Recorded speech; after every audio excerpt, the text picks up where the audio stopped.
19-year-old kidney donor gives mother new lease on life. The leisures of life that we take for granted, like traveling, going to the beach or simply eating local fruits, can now be enjoyed by Dr. Jermaine Bristol Stanislaus for the first time in over 9 years. This new lease on life follows a successful kidney transplant in Guyana through the Georgetown Public Hospital Complex, GPHC, which conducted its first kidney transplant on a non-Guyanese patient on June 14, 2021. Dr. Jermaine Bristol Stanislaus, assistant to the medical director of Grenada's General Hospital, was diagnosed with End-Stage Renal Disease, ESRD, in 2012 while undergoing her clinical rotations in the UK. Her medical condition came as a surprise and could not come at a worse time in her medical career. Even after being diagnosed, the cause of her condition has been classified as idiopathic since the cause of her condition to date has not been determined. ESRD is the last stage, stage 5, of chronic kidney disease, CKD. This means the kidneys were only functioning at 10 to 15% of their normal capacity. Unfavorable global statistics by the National Institute of Diabetes and Digestive and Kidney Diseases suggest that dialysis patients have between 15 to 20% mortality rate, with a 5-year survival rate of under 50%. But when all hope was lost, and the possibility of having a normal life appeared bleak, an act of selflessness by her 19-year-old son Geron Bristol, who offered his kidney, has shown that an unbreakable bond between mother and son can be further strengthened.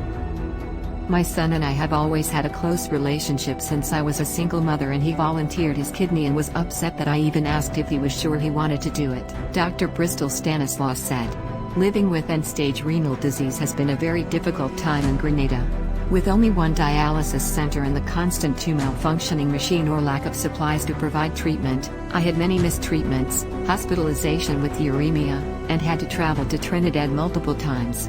I had many problems with dialysis access and had practically run out of options when the possibility of a transplant was discussed.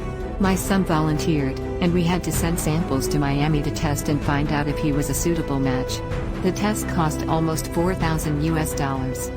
It took about 3 weeks to get the results back, stating that he was a match, she continued. Following the successful conclusion of a 5-hour medical procedure conducted by kidney transplant surgeon Dr. Kishore Prasad and his team, officials including Minister of Health Dr. Frank Anthony at GPHC's Resource Center on Monday provided an update on the outcome. According to Guyana's Village Voice online publication, Dr. Anthony indicated that he was informed of the request for the transplant to be done in Guyana by Dr. Prasad. He also received a call from the Minister for Health in Grenada, Nicholas Steele. Geron Bristol is doing well, further to a follow-up procedure to remove staples, to ensure the wound healed properly, and repeat blood tests to ensure his kidney is functioning properly. Dr. Bristol Stanislaus' recovery journey was met with some slight complications as her body needed time to accept the new kidney. My blood pressure dropped very low toward the end of the surgery, which meant that the newly implanted kidney did not have a great amount of blood flow into it initially, which led to what is called delayed graft function, meaning the kidney needed some extra time before it started working. I had to have dialysis while we waited for the kidney to pick up.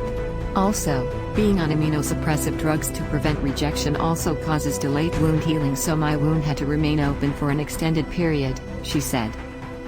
She is still warded at the hospital and is unaware of the duration of her stay.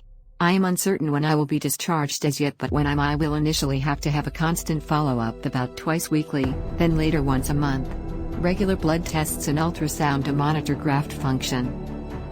Dr. Bristol Stanislaus thanked Dr. Prasad and his team and is now looking forward to a speedy recovery.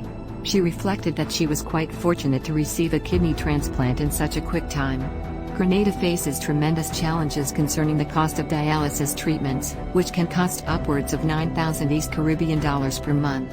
Bristol Stanislaus hopes that patients in Grenada receive reliable and affordable services from the hemodialysis unit at the hospital, and for healthcare workers to become more knowledgeable about renal disease.